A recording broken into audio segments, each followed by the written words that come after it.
o mais relaxado possível em suas cadeiras. Tentem esquecer agora todos os problemas que vos acompanharam ou que vos afligiram até o presente momento. Tentem não pensar em nada especificamente. Deixe sua cabeça passear pelos pensamentos, sem se prender em nenhum deles.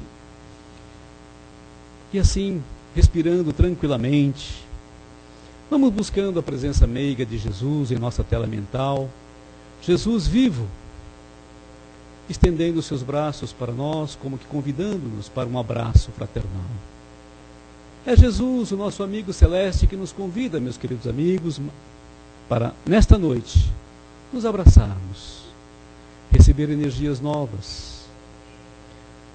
Vários dos nossos irmãos que sustentam esta casa já prepararam o ambiente para que nós possamos mergulhar nessa atmosfera de repouso, de tranquilidade.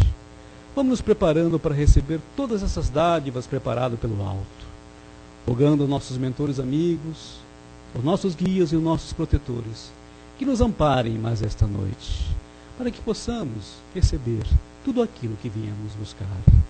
Que o Pai de amor e bondade nos envolva na sua paz. Maria, nossa mãe, nos proteja. E assim, tranquilos e serenos, vamos recebendo todo esse manancial novo de energias. E agradecendo ao Pai por mais uma vez permitir que estejamos aqui todos reunidos em torno do santo nome de Jesus. Que assim seja. Muito bem. Pode acender aí também. Quem acende aí, por favor? Isso. Senão nossos irmãos que nos acompanham pela internet não vai ver a gente, está escuro. O que aconteceu? Eu perdi o pessoal. Hoje, meus queridos, para nos levar uma reflexão, para nos conduzir nas reflexões da noite, temos aqui o nosso irmão Amir, que vai discorrer sobre enfermidades, né, Amir? Enfermidade do livro Atitude Renovada, não é isso? Então nós vamos envolver o nosso irmão Amir para que ele seja muito feliz, que seja bastante iluminado em sua palestra, para que nós possamos aproveitar bastante. Amir, por favor. Querido. Boa noite. Tudo bem? Estamos todos bem? Alguém aqui com enfermidade ou não? Esperamos que não, né? Uma moça procurou um auxílio do centro espírita com diagnóstico de câncer no seio. E ela não se conformava com aquela situação, porque ela achava que não merecia aquilo e que provavelmente a justiça divina tinha falhado com ela. E ela compareceu a uma casa como essa e foi ao atendimento fraterno, como nós temos aqui, e foi perguntar por que aquilo estava acontecendo na vida dela, se ela não compreendia como que aquilo teve lugar na vida dela. E a pessoa que estava prestando atendimento, procurando explicar que existem causas anteriores das aflições, faltas que nós podemos ter cometido na encarnação passada, e explicando também que existem as causas atuais das aflições, e dizendo para a moça que quanto mais ela se revoltasse seria pior, e que ela procurasse se resignar e procurasse compreender a sua situação e serenar o seu coração, que a sua doença, a sua condição física poderia melhorar bastante dessa maneira. E mesmo assim ela não se conformava, e realmente é uma situação bastante difícil uma pessoa com esse diagnóstico. Apesar dos avanços que nós temos hoje na medicina, que permitem curar muitas vezes esse tipo de coisa, né? E ela não se conformava, e a pessoa tentava explicar, ela não se conformava, até que um mentor da casa, que sempre em todos os trabalhos que há nas casas espíritas, nós temos os mentores do lado de lá que dirigem os nossos trabalhos. Nós somos apenas instrumentos. Eu aqui estou sendo apenas um instrumento do que a espiritualidade quer passar para vocês. E o mentor se aproximou e passou pela psicofonia da pessoa que estava ali prestando atendimento, que também por acaso era médium, passou para ela a informação de que no século XVIII, lógico que isso só é feito quando existe alguma utilidade, quando Deus permite. E mostrou para ela que no século XVIII ela havia sido uma dançarina de uma espécie de bordel, onde se bebia, se cometiam abusos da comida, da bebida, do sexo, abusos de todos os tipos, e onde ela tinha aquele gosto pelo canto e pela dança, e ela dançava. Aquela pessoa ia falando aquelas coisas e ela ia se recordando de que realmente ela tinha um gosto muito grande por aquela música espanhola, aquela música latina, gostava de roupas extravagantes, gostava de música, gostava de cantar. E ela foi se encaixando naquelas palavras todas, né? E aí o mentor foi passando para ela que naquela época ela aceitou. Ela ganhava, usava ali, era uma pessoa muito bonita, e usava ali a sua beleza para fazer com que os homens que frequentavam aquele lugar bebessem mais. E com isso a casa ganhasse mais dinheiro. Até que num determinado momento a casa lhe propôs que ela tirasse algumas peças de roupa, de modo que ela, em alguma parte da noite ali, ela acabava mostrando os seios, né? Ficava com os seios de fora, para que seduzisse os homens de maneira mais efetiva. E aqueles homens bebiam mais. E ela foi ouvindo aquela situação, e ela foi ouvindo essa narrativa, e ela foi se encaixando, se reconhecendo naquilo, como se lembrasse das ocorrências do passado. E as palavras finais do mentor foi que aqueles seios haviam sido dados para ela, para que ela pudesse alimentar os seus filhos, para que ela pudesse ter a união sexual com o seu marido, mas principalmente para que ela pudesse alimentar os seus filhos. E aquele mau uso do livre-arbítrio dela naquela encarnação fazia com que ela estava passando por isso agora. E aí ela começou a se conformar com o sofrimento dela e falou: mas por que o meu marido e meu filho têm que sofrer com a minha doença?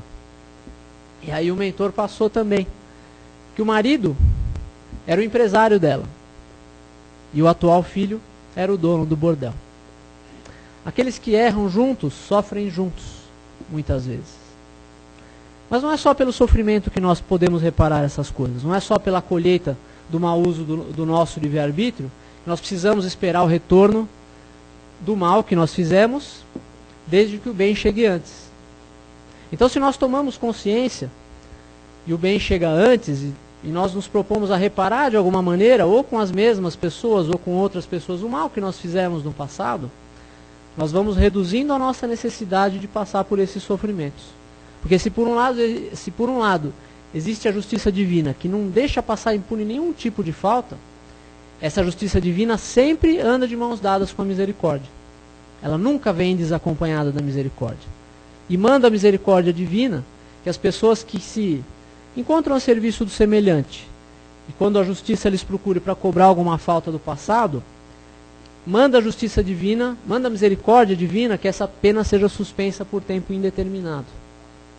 É assim que nós colhemos apenas uma parte do que nós plantamos do mal no passado. Essa pequena introdução foi para puxar a nossa atenção para esse tema tão importante, que é o tema das enfermidades, que a Joana de Ângeles, no livro Atitudes Renovadas, nos passou algumas reflexões aí pela psicografia do Divaldo Franco, né? Ela diz na sua mensagem que muitas vezes nós nos preocupamos em tratar a doença em vez de tratar o doente. Que o médico, com todos os avanços hoje da medicina, ele ainda é materialista muitas vezes. E nesse materialismo ele usa da sua ciência para barrar os sintomas.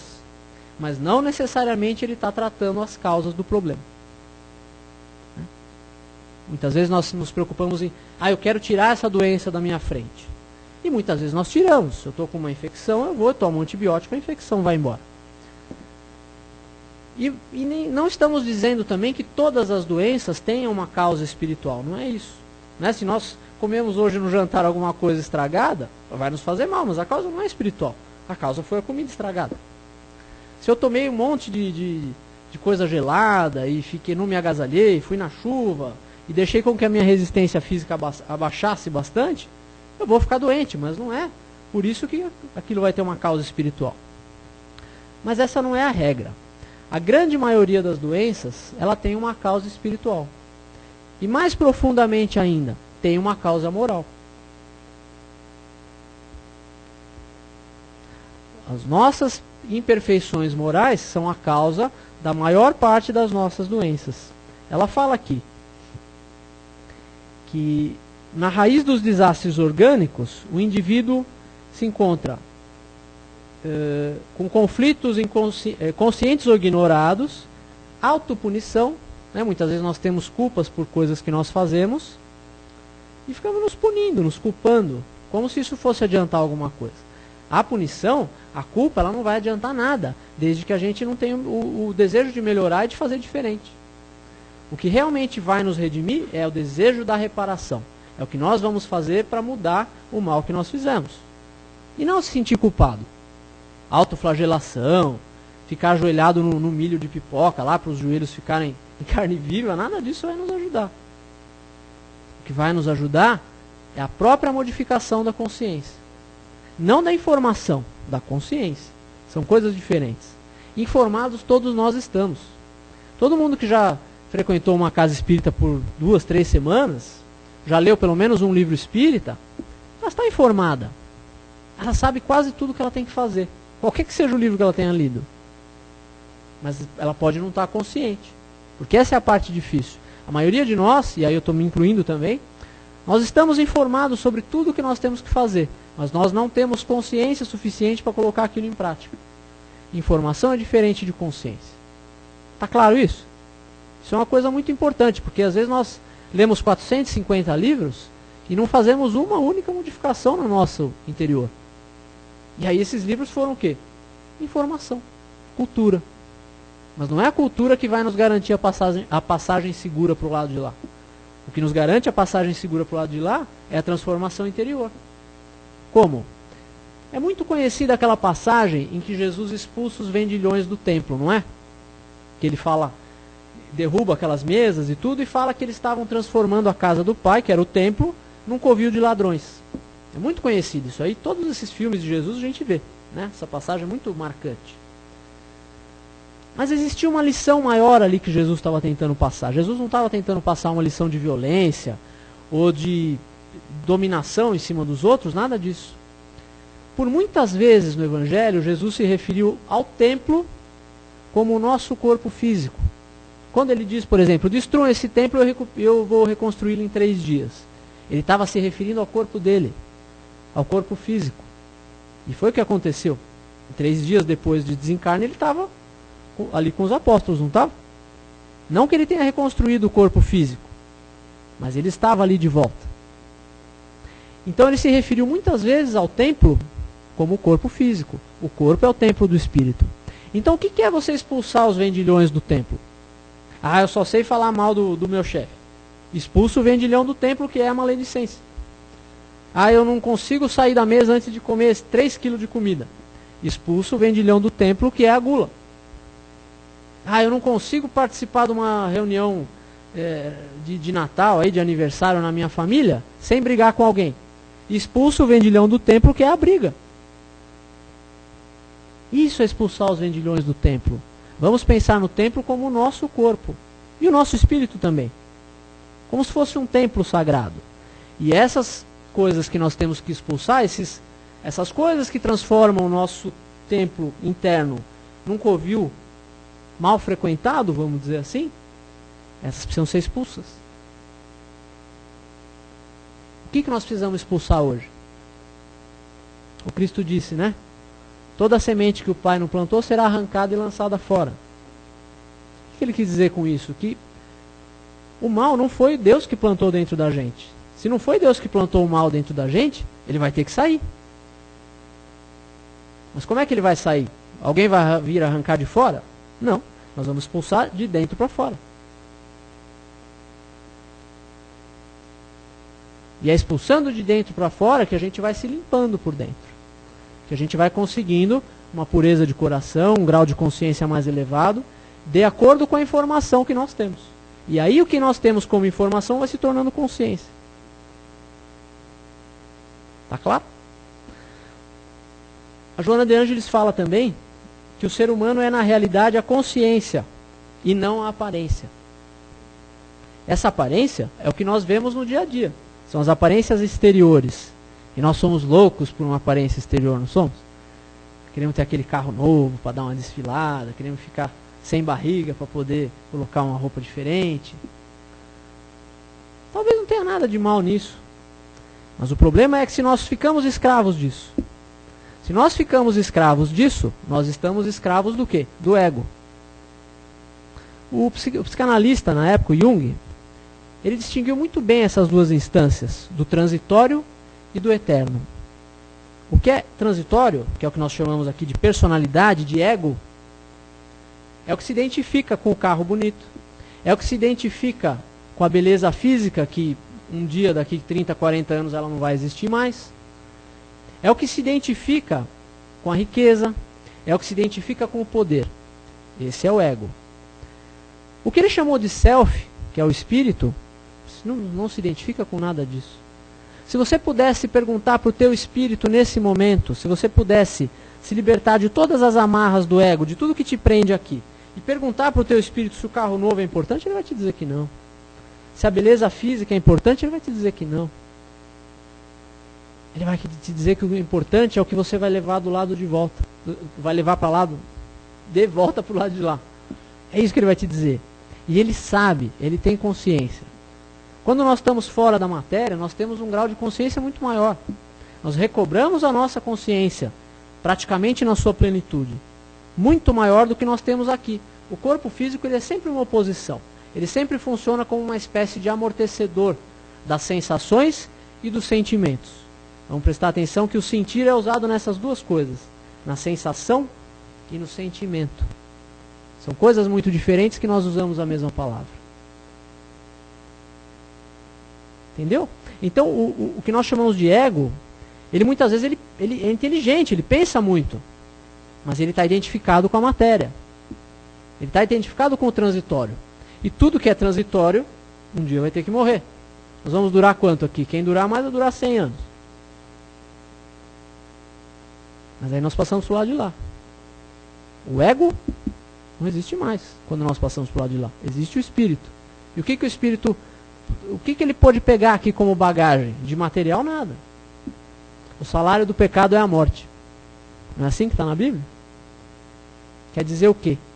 Que tudo o que nós queremos nos apegar de transitório vai ficar por aqui. E qual que é o mal dessas coisas? Pode nos prender aqui. Numa sessão de desobsessão, por exemplo, é muito comum nós vermos os espíritos, os irmãos que se manifestam em dificuldade consigo mesmo porque está preso à matéria. Está preso à empresa que ele trabalhava, está preso ao cargo que ele tinha, está preso à esposa, ao marido que ele acha que era dele. Ele não vê a esposa, o marido como um espírito que tem a sua evolução independente da dele. Vê como uma posse, uma coisa dele. Está apegado à casa que ele morou por 50 anos. E aí ele não sai da casa. Coitado de quem compra aquela casa. Você consegue tirar ele de lá, fazer um evangelho, tudo. Isso é mais uma serventia do evangelho que você estava falando, né? O evangelho vai esclarecendo essas entidades. Mas isso custa muita dor para ele. Ele poderia fazer esse caminho sem dor. Ele poderia criar esse grau de consciência sem sofrer tanto. E nós vamos criar esse grau de consciência. Se tem uma coisa aqui que todo mundo que está aqui vai ser arcanjo, viu? Se alguém aqui não sabia disso, tenha certeza disso. Está lá no Livro dos Espíritos, na primeira obra que o Espiritismo produziu. Você vai ser arcanjo.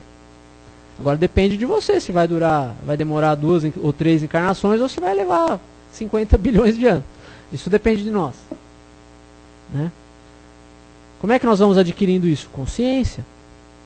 Abrindo mão do que nos prende aqui. Não é que você vai deixar de comer, que você vai deixar de ter as coisas. Não. Mas vai deixar de ser escravo. Vai deixar de ser controlado por essas coisas. Essa é a mensagem que a Joana quer passar aqui para nós. Porque essas coisas produzem desajustes emocionais na gente. A gente acaba se comportando como se as coisas fossem nossas donas. E não são. Daqui a 200 anos, para nós como espírito, praticamente nada do que está acontecendo aqui vai ter importância. Você vai ter importância a experiência, o conhecimento que você adquiriu, mas não a maneira pela qual você adquiriu a experiência. Porque é assim que nós evoluímos. Você não lembra do como você aprendeu alguma coisa na encarnação passada. Como você não sabe. Mas você lembra da experiência. E você põe em prática a experiência aqui agora. Aí você fala, nossa, como é que eu estou bem nesse aspecto aqui? Porque muitas vezes a gente fica se culpando, olha só o que a gente tem de mal, né? Ah, porque eu sou egoísta, porque eu sou isso, porque eu sou aquilo, mas a gente não olha o que a gente tem de bem, de bom. E a gente já tem muita coisa de bom. Dá para perceber pelo tipo de vida que você leva. São 8 horas e 40. A grande maioria das pessoas está preocupada lá em jantar, está preocupada em assistir a novela, alguma coisa. E você está aqui. Atrás de autoconhecimento, atrás de conhecimento do Evangelho, atrás do passe reconfortante, atrás de ser uma pessoa melhor. Isso quer dizer que você já tem desenvolvimento. Então não se menospreze dizendo, eu sou uma pulga, eu não sou nada. Não existe isso. Nós já temos desenvolvimento. Erramos sim, estamos em evolução, mas nós vamos chegar lá. Né? Mas nós não vamos chegar lá pelo pensamento. Olha só, o pensamento, na verdade, é só para entender o amor. Quando perguntaram para o Senhor o que devia fazer para ganhar o reino dos céus, ele falou assim, olha, isso aqui resume toda a lei e os profetas. Amai a Deus sobre todas as coisas e ao próximo como a ti mesmo. Isso é um pensamento ou é um sentimento? Um sentimento. Ou seja, o pensamento, por si só, a busca do conhecimento, por si só, não vai nos levar para muita coisa melhor. Você pode se tornar um espírito culto, mas será que você é um espírito amoroso? O espírito amoroso pode mais do que o espírito culto. É lógico que se nós pudermos ser as duas coisas, passar para o lado de lá com cultura, com inteligência e com amor, nós podemos muito mais. Nós podemos fazer coisas que os outros não podem. Mas se você tiver que optar alguma coisa, opte pelo amor. Porque é o amor que vai te levar para cima. É isso que o Cristo disse que resumia a lei e os profetas. Muitas vezes nós perdoamos alguém, mas eu perdoo o que ele me fez, mas eu não quero ver ele na minha frente. Ou então falamos assim, eu perdoo, né? Eu perdoo, tudo bem, não tem nada o que ele me fez, mas bem que eu vou ficar feliz se aquele cara sofrer. Não tem uma coisa? Às vezes a gente pensa assim. Então está faltando autoconhecimento. Porque olha só, a gente sabe o que precisa fazer. A gente sabe o que é o perdão. Mas a gente não sente. A gente está perdoando com a cabeça. E o Cristo quer que nós perdoemos com o sentimento. Perdoar com a cabeça é muito fácil. Às vezes a gente vira para o outro, né? Ainda aproveita para dar uma espetada ainda, né? Que ele errou tal, aí ele vem às vezes pedir perdão para a gente. Não é que ele precisasse pedir perdão, ele não precisa do perdão da gente. O que ele fez é problema dele. E aí ele fala, olha, desculpa, eu estava mal naquele dia, não sei o que. Aí a gente vira para ele e fala assim, você é um doente mesmo. Além de você não perdoar, você xingou, cara. Né? Com um ar de superioridade. Na verdade, a gente tem razão no intelecto. O cara pode ser um doente mesmo. Ele pode ser um doente, ele pode ser um doente do espírito que nos fez alguma coisa. Mas ele está melhor que a gente, porque ele já está pedindo perdão. E a gente compreende que ele fez aquilo porque ele tem uma, entre aspas, uma doença espiritual, uma doença moral, e a gente está fazendo o quê? Em vez de perdoar, está aproveitando para espetar ele. Quantas vezes a gente faz isso, gente?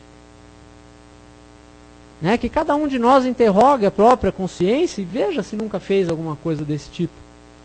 Você deixa ele vir me pedir perdão que você vai ver o que eu vou fazer com ele. Não é isso? Quantas vezes a gente faz isso? Então eu tenho que me odiar por fazer isso? Não, tenta fazer diferente. Fica de olho. Vigiar e orar para que não entreis em tentação. Na próxima vez que alguém te fizer alguma coisa, fica de olho para não acontecer. Mas então eu tenho que esperar ele vir me pedir perdão? Não. Ele pedir ou não o teu perdão é uma questão de humildade ou falta de humildade dele.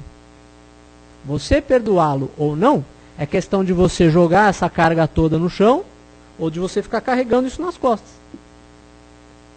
Quando ele fez a ofensa dele para você, que é aquela ofensa que te deixou doente, que vai amarfanhando o coração e dá dor no estômago e dá dor de cabeça e dá esse monte de coisa que a gente sai espumando, enquanto ele te fez a ofensa, essa ofensa é dele. Quando ele te faz a ofensa e você não perdoa, você se apossou dessa ofensa para você. E ela fica dentro do seu peito. Né? Você colocou um espinheiro, um verdadeiro cacto, para dentro do seu peito. É isso que você quer? Se ele te ofendeu, deixa essa ofensa com ele. Se ele vier te pedir perdão, melhor. Os dois se livram da ofensa. Mas mesmo se ele não vier te pedir perdão, deixa com ele. Perdoa, passa reto. Não coloca esse espinheiro para dentro do teu coração, porque isso vai te fazer mal. É o que a Joana de Ângeles fala aqui, ó. Desajuste emocional. distúrbios internos, aí ela fala que a gente dissimula esse tipo de sentimento, mas guarda dentro de nós e isso vai deixando a gente doente. Né? Então vocês puderam distinguir aí, obrigado, vocês puderam distinguir aí dois tipos de enfermidade. A enfermidade que decorre de uma coisa que nós fizemos no passado, que é aquela que eu contei no começo, da moça que foi no centro, que estava com câncer, e a enfermidade que nós vamos causando no nosso dia a dia, hoje. Ah, mas será que comigo Deus não errou? Não, porque eu não fiz nada, mas talvez você precise dela. Eu vou precisar ficar doente? É? Vai saber do que essa enfermidade te protegeu. Essa enfermidade pode ter te imposto uma disciplina que você não conseguiria sozinho. Eu, por exemplo, eu sempre me cito como exemplo aqui, né? Eu não tinha disciplina. Vocês viram que eu perdi uns 10 quilos esse ano aí, né? Eu era mais troncudinho. Eu não tinha disciplina alimentar. A vida me colocou uma esofagite, uma gastrite, eu não consigo mais comer do jeito que eu comia. Eu como um pouquinho e já me sinto mal. Aí perdi uns 10 quilos aí, alguma coisa assim. Será que eu ia conseguir essa disciplina se não fosse a doença? Eu não consegui em 40 anos e ia conseguir nos outros 40? Acho que não, né? Então, gente, vai saber do que a tua enfermidade te protegeu, está te protegendo até hoje. Né? Tem muita gente que usou mal o livre-arbítrio de alguma maneira, pessoas que usavam, por exemplo, das suas pernas para furtar alguma coisa do outro e sair correndo, hoje estão numa cadeira de roda, sem poder andar. Mas por quê? Porque Deus está punindo essa pessoa? Não. Porque essa pessoa lá do lado de lá, quando ela criou consciência, e esses sofrimentos podem nos poupar a conscientização mais dolorosa do lado de lá, ela pediu, ela falou assim, olha, dá um jeito aí, pediu lá para os mentores que auxiliam o processo reencarnatório, dá um jeito aí de eu não conseguir mais fazer o que eu fazia. Porque se você me mandar para lá de novo com as pernas perfeitas e com as mãos perfeitas, eu vou fazer de novo. E aí você manda ele sem poder correr, ele não vai poder assaltar ninguém. Dá para entender como o mecanismo da justiça divina funciona? Não necessariamente punindo o culpado, mas dando aprendizado, dando consciência. Ele poderia conseguir essa consciência de outra maneira. Como? Fazendo tudo o que ele fez de novo e colhendo o fruto amargo do que ele fez tudo de novo. Aonde? Aqui, reencarnando? Não necessariamente, podia ser do lado de lá. No umbral lá, por exemplo, né? A gente não assistiu aquele filme André Luiz? Ele tinha excessos alimentares. Comia demais, né? Fazia exatamente como eu. Chegou lá, foi chamado de suicida. Não foi? Todo mundo viu o filme? Leu o livro? Então, foi chamado de suicida. E aí, ele não consegue ajuda de cara. Ele consegue ajuda quando? Quando ele começa a sofrer com humildade. Aí entra o bem sofrer e mal sofrer. Quando ele fala assim, quando as energias me faltaram de todo e me senti colado ao lodo da terra, lembrei, olha, até então ele não tinha lembrado, por 8 anos ele não tinha lembrado. Aí lembrei que deveria existir um supremo autor da vida. Levantei as mãos ao alto e pedi que me estendesse mãos paternais. E aí chegou a ajuda do Clarencio. Falou, graças a Deus. E aí olha a humildade daquele que ajuda. Quem sois, generoso emissário dos céus? E o Clarencio responde, sou apenas teu irmão. Isso é humildade. Isso é alguém que já passou por isso. Mas então só quando ele teve a humildade, ou seja, quando ele começou a sofrer de maneira proveitosa, é que ele conseguiu enxergar o socorro. O socorro estava lá o tempo todo. Ele só conseguiu enxergar o socorro quando ele começou a sofrer com humildade. Quando ele começou o quê? O que o Evangelho segundo o Espiritismo chama de o bem sofrer. Todos aqueles anos anteriores foram em vão. Ele não precisaria de nada daquilo. É lógico que ele estava purgando, ele estava criando consciência. Mas ele poderia ter feito tudo aquilo sem sofrimento. Poderia ter sido recolhido ao nosso lar antes. Dá para entender como esse mecanismo funciona? Nós fazemos tudo, nós é que nos colocamos na posição errada e nós nos colocamos na posição de receber ajuda ou não. A ajuda sempre está disponível. Nós é que nos colocamos na posição humilde de receber ajuda. É que nos primeiros anos ele foi insubmisso. Como nós somos insubmissos às coisas que nos acontecem. Nós achamos que tudo que acontece de ruim na nossa vida a gente não merece. E a gente não tem resignação. A gente tem que fazer tudo o que for possível para tentar amansar o sofrimento. Mas a gente não pode se revoltar contra a justiça. A gente tem que ter Resignação. A Bíblia está cheia de exemplos de resignação ocultos. Vou dar um exemplo para vocês. Naquela parábola dos talentos. Todo mundo conhece a parábola dos talentos? Que um recebe 1 talento, o outro 2 e o outro 5. E os que multiplicaram os talentos entregam. Olha, Senhor, quando o Senhor volta, eles entregam. Olha, Senhor, olha aqui os talentos que me deste e os outros que eu lucrei. Isso chama-se submissão. E aquele que não multiplicou o talento? Como é que ele faz? Ele escondeu o talento. E ele entrega para o Senhor? Ele não entrega. O Senhor fala, tirai dele o talento. Não fala isso? Se ele entregasse, não precisaria tirar. Tirai dele o talento e entregue ao que tem 10. Amarrai-o de pés e mãos, lançai às trevas exteriores. Isso aí tem uma outra simbologia que não dá uma palestra inteira. Mas, perceberam como foi a falta de submissão? Toda vez que nós somos insubmissos ao que Deus coloca na nossa frente, nós vamos colher frutos mais amargos. Porque aquela colheita que nós rejeitamos, ela volta depois impregnada de culpa, impregnada de um monte de coisa. Impregnada da gente se lamentar por não ter aproveitado a primeira oportunidade. Interessante, né? Vamos pensar... mais 5 minutos, é isso? Vamos pensar em Jesus um pouco, já que nós estamos... Nada nos interessa, ninguém nos interessa mais do que o exemplo de Jesus. A doutrina espírita, o nosso modelo e o nosso guia. Seguro. Ele curava as pessoas ou ele curava os sintomas? Curava as pessoas. E o que ele dizia quando ele tinha acabado de curar as pessoas? Vamos ver se alguém lembra. Esse era um tipo. Tinha um outro tipo que ele dizia. Alguém lembra? Isso. Então nós temos aqui os 2 elementos que nós precisamos para fechar esse estudo. Olha que coisa tão diferente ele virar para uma pessoa e dizer, não, vai, não peques mais, e para outra ele dizer, vai que a tua fé te salvou. Olha que coisa diferente. Vamos buscar nos exemplos de Jesus o verdadeiro sentido das coisas. Por que ele diz isso? Porque aquela pessoa que ele falou, vá, que a tua fé te salvou, essa pessoa já tinha criado toda a consciência que ela precisaria criar com aquele problema. Então ela não precisava mais daquele problema. Ou seja, Jesus não violou a lei da causa e efeito na vida daquela pessoa. A própria pessoa se libertou. E fé nesse sentido não é o fé de acreditar, é o fé de fidelidade. A palavra fé em latim vem do latim fide, que significa não só crer, mas acreditar. Ter fidelidade, ser fiel. Então não era só porque a pessoa acreditava, a pessoa tinha uma conduta fiel. Essa pessoa então já tinha passado pelo que ela precisava passar para criar consciência. Então ele falava, vai, a tua fé te salvou. Você está livre desse problema. Agora, para aquelas outras que ele dizia, vá, mas não peques mais para que coisa pior não venha te acontecer. Essa é uma espécie de liberdade condicional que ele estava dando para a pessoa.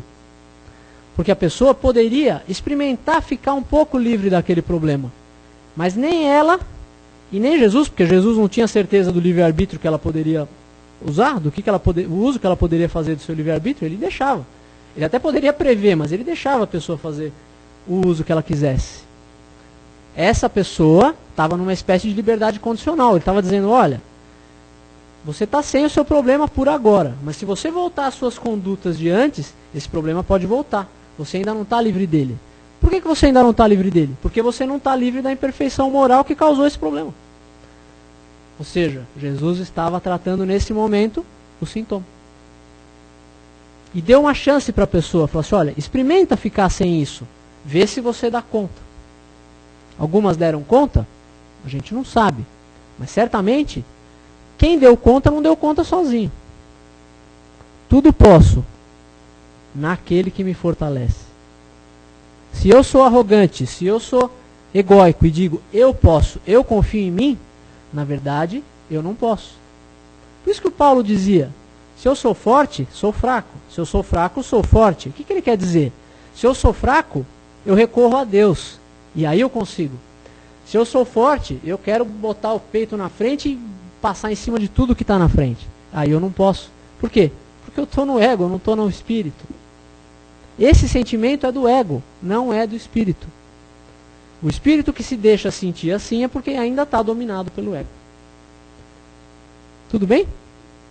Vou contar vou ler aqui em 2 minutos um trecho do livro Nos Bastidores da Obsessão, do espírito Manuel Filomeno de Miranda, em que ele fala, nós lembramos aqui da importância do perdão, e o perdão é o que causa grande parte das nossas doenças. E ele relata o caso de uma senhora, que ele coloca só a inicial E, que demonstra a existência dessas causas kármicas, né? Fala que desde a mocidade ela foi uma pessoa enfermiça, sempre sofrendo de várias doenças e principalmente uma dor inexplicável nas pernas, que os médicos não conseguiam saber por que acontecia. Ela começou a frequentar as reuniões públicas, uma reunião como essa aqui, da Casa Espírita, e começou a frequentar, e começou a fazer curso, e começou a aprender, e começou a adquirir o conhecimento. Não necessariamente a consciência, ela adquiriu a informação, o conhecimento. E até que num momento ela demonstrou as qualidades necessárias, demonstrou o entendimento necessário, ela foi convidada para participar de reuniões fechadas, como tem aqui na casa também, as ditas reuniões de desobsessão, que não são abertas ao público por questão de evitar curiosidade, esse tipo de coisa. Evitar com que as vibrações das pessoas que estão ali por curiosidade atrapalhem o trabalho. Por isso que essas reuniões são abertas a quem passe por um período de preparação na casa. E ali ela começou a trabalhar naquele trabalho de obsessão e gostava muito e começou até a melhorar. E ela mesma estava se achando melhor, ela estava se achando uma pessoa já consciente, uma pessoa já melhorada. Até que um dia teve a surpresa de assistir a comunicação de um espírito na mesa que disse ter sido, numa outra encarnação, escravo dela. Que ela era uma senhora de escravos na encarnação anterior, né? E que havia morrido de fome e de sede depois de passar dias acorrentado por ordem dela. Confessou persegui-la há anos. E após ouvir as ponderações do doutrinador, que é um dialogador, né, disse que só a deixaria se ela lhe pedisse perdão. Apesar de conhecer o mecanismo da reencarnação e da causa e efeito, da lei de amor, dos ensinamentos do Evangelho, ela recusou-se a pedir perdão porque ela disse ser apenas um negro escravo. Ou seja, ela estava trabalhando, ela estava buscando, ela estava conseguindo, mas ela ainda não tinha um pingo de amor no coração dela. Porque ela ainda se achava superior àqueles espíritos que estavam se manifestando. Fosse pela condição social, fosse pelo conhecimento, fosse pela cor da pele, fosse pelo que fosse. Então isso demonstrava que ela tinha conhecimento, mas não era consciente. Isso evidenciava todo o orgulho que ela ainda carregava dentro de si. Embora conhecendo a doutrina espírita, não a sentia no coração. O espírito aceitou, foi embora, mas ela acabaria atraindo outros obsessores pela sua própria condição vibratória, que poderiam lhe causar o mesmo problema nas pernas. E no final, Manuel Filomeno diz que ela continua a carregar, já com avançada idade, ela continua a carregar os seus males físicos, agravados pela idade e pela persistência no orgulho. Principalmente padecendo de dores nas pernas, acorrentada que está ao seu passado, como escrava, ela, da prepotência e do egoísmo. E aí Manuel Filomeno de Miranda dá uma pitada de sarcasmo genial quando ele diz: apesar de tomar semanalmente o seu passe magnético. Então, meus amigos, se nós conseguimos perdoar com a cabeça, mas ainda não conseguimos perdoar com o coração, que nós fiquemos mais vigilantes, que nós procuremos realmente extrair a causa desses problemas, porque isso é um sinal de que ainda nós não possamos nos considerar verdadeiros discípulos do Cristo. Muita paz, muita luz no teu coração.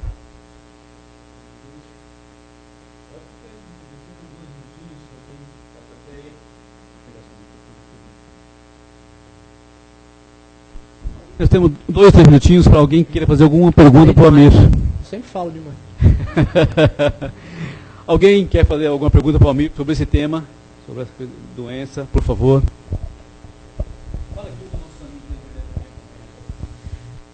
Que guarda ressentimento, deu para mim compreender mais ou menos. Ela guarda rancor, raiva dentro do seu coração e vai guardando, vai guardando. Ela corre o risco de desenvolver um câncer ou uma doença desse tipo por causa do seu ego, por causa do seu egoísmo?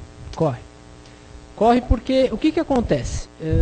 Essas doenças, principalmente essas doenças mais graves, nós não adquirimos essas doenças por acaso, né?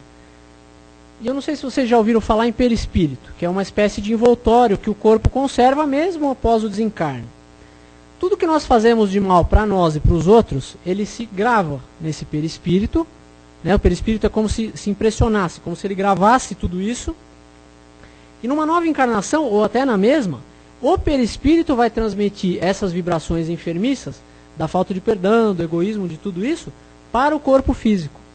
Então muitas enfermidades são drenadas para o corpo físico, para que nós consigamos drenar ela para a matéria mais grosseira.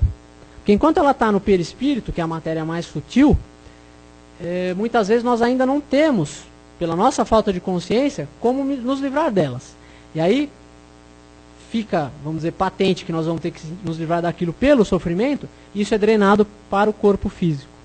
Então é assim que muitas vezes nós adquirimos câncer, adquirimos problemas de pressão, né? Problemas de estômago, problemas de coração, né? Esses problemas mais graves, principalmente esses que não têm muita correlação com o que acontece materialmente, eles normalmente são derivados do nosso sentimento.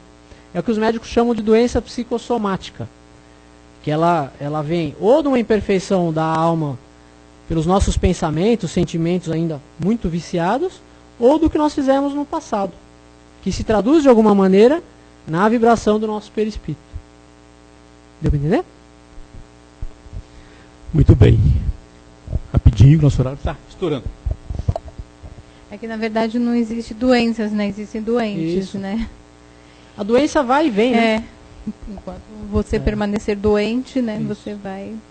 Mas, quanto ao que ela falou, quando você guarda raiva, rancor de alguém, eu li uma frase, não me lembro quem escreveu, que ele dizia o seguinte, que você guardar raiva de alguém é como você beber veneno e querer que o outro morra. Essa frase acho que é do Shakespeare, se eu não me engano. Muito inteligente, é isso mesmo. É colocar um espinheiro para dentro, né? Porque às vezes o outro nem sabe que você está com raiva, ou que você ainda está magoado, ou que você está... Né? Mas a sabedoria divina tem mecanismos excelentes para nos fazer perdoar, né? Muitas vezes aquela pessoa que nós não perdoamos de jeito nenhum, encarnação após encarnação, ela pode ir se aproximando. Aí ela vem como teu chefe, ela vem como teu vizinho, ela vem como teu primo, vem como teu filho. E aí a hora que ela vem como teu filho, não tem como você morrer de amor por aquele filho, né? Aí não importaria mais nada que ele tivesse te feito no passado. Muito bem, Almir, obrigado, querido. Que Deus permita que tenhamos você aqui mais vezes na casa, ok? Muito bem, meus queridos, está aí farto material, né, para a nossa reflexão durante a semana sobre uma questão tão importante que é essa das enfermidades, né? A gente despertar que ela está relacionada com a nossa conduta, está relacionada com as nossas ações, né? Vamos pensar nisso nesta semana, sempre que a gente se preocupar com essa questão, sempre que algum mal nos assaltar, é sempre um aviso, né? Sempre um aviso de que alguma coisa não está indo bem, né? Muito bem, queridos, feito isso, nós vamos rapidamente para nossas vibrações da noite, e eu convido todo mundo para unir os pensamentos, porque até então os nossos irmãos espirituais já examinou cada um dos que estão sentados aí, já resolveu muitos problemas, muitos serão resolvidos ali na Câmara de Paz, mas agora é aquele instante que nós vamos abrir o nosso coração e doar. Vamos doar e pensar em favor daqueles menos favorecidos, aqueles que não puderam estar aqui, aqueles que estão doentes, né? Então vamos rogando ao Pai que é amor e que é bondade, e é a fonte de toda energia, de toda paz e toda harmonia no universo. Vamos rogando ao Pai que nesses instantes nós possamos doar um pouco de nós, de boa vontade, que façamos isso, em direção, em favor do nosso irmão menos favorecido. Vamos iniciar, meus irmãos, vibrando pela paz no nosso planeta. Vamos buscando pedir a Deus por aquelas nações que estão em conflitos, e são muitas ainda no nosso planeta, que estão em guerra, que estão em conflito, para que cessem essas dissensões, para que nós resgatemos a paz no nosso planeta. Vamos pedir pelo nosso Brasil, envolvendo a nossa pátria em muita luz, muita paz, para que nós sejamos um exemplo de solidariedade, né, de humildade, de povo solidário para todos os nossos irmãos e humanidade. Vamos pedir por todos aqueles amigos encarnados como nós ou desencarnados, que estão passando por provas e expiações, onde quer que eles estejam, seja nos hospitais, seja nas prisões, nos hospícios, né? Nos asilos, nos orfanatos, nas ruas. Quantos dos nossos irmãos não estão nas ruas, ou perambulando pelas estradas sem destino? Vamos vibrando por eles. Não estão abandonados, com certeza, pois são filhos de Deus, e o Pai não abandona nenhum de seus filhos. Vamos pedir, queridos irmãos, e vibrar por aqueles que já retornaram à pátria espiritual. Muitos foram nossos parentes, né? Foram amigos. Vamos vibrar por eles, para que eles sintam esse abraço fraterno com Jesus e continuem encorajados a sua caminhada no plano maior. Mas não vamos nos esquecer dos nossos inimigos, aqueles que nos perseguem, que não nos querem bem, aqueles que nos caluniam. Vamos pedir por eles paz para os nossos inimigos, luz nos seus corações. Vamos pedir, lembrar daqueles que, desencarnados, perambulam ainda pela crosta, nos umbrais, nos vales, que sejam iluminados e resgatados. Pedir pelos nossos amigos também, pelos nossos parentes, por todos aqueles que nos ajudam de alguma forma a atravessar essa caminhada, né? Vamos pedir luz e paz para todos eles nesses instantes. Vamos mentalizar o nosso lar nesse instante e vamos levar Jesus até nosso lar. Vamos chegar em nosso lar, na nossa tela mental, acompanhados por Jesus, entrar pela porta da frente e sentir que o nosso lar se inunda de luz. É Jesus que visita a nossa casa nesses instantes, afastando todos os males, os miasmas, né? Espíritos que porventura não deviam estar ali, que sejam todos encaminhados. E essa luz envolve a todos aqueles que lá estão no nosso lar nesse instante, envolvendo a todos, estabelecendo um mínimo de harmonia em nosso lar. Vamos pedir pela confraternização religiosa no nosso país, para que sejamos um só pastor, um só rebanho com um só pastor, vibrar pela nossa casa humilde, que nos permite esses momentos de reflexão, e pedir ao Pai por nós mesmos, para que Ele nos fortaleça, nos dê força, nos dê paciência, nos dê resignação, para que possamos suportar todas as dificuldades, todos os obstáculos, todas as doenças, que nós sabemos que muitas vezes são um remédio para o nosso espírito. Que assim seja, graças a Deus. E assim, meus queridos, que agradecidos aos nossos mentores, nossos amigos, a cúpula protetora desta casa, pedimos licença aos nossos irmãos responsáveis pelos trabalhos, para encerrarmos esta parte. Agradecidos a Maria, nossa mãe, a Jesus, o nosso mestre, e a Deus, nosso Pai, por mais esta oportunidade. Graças a Deus.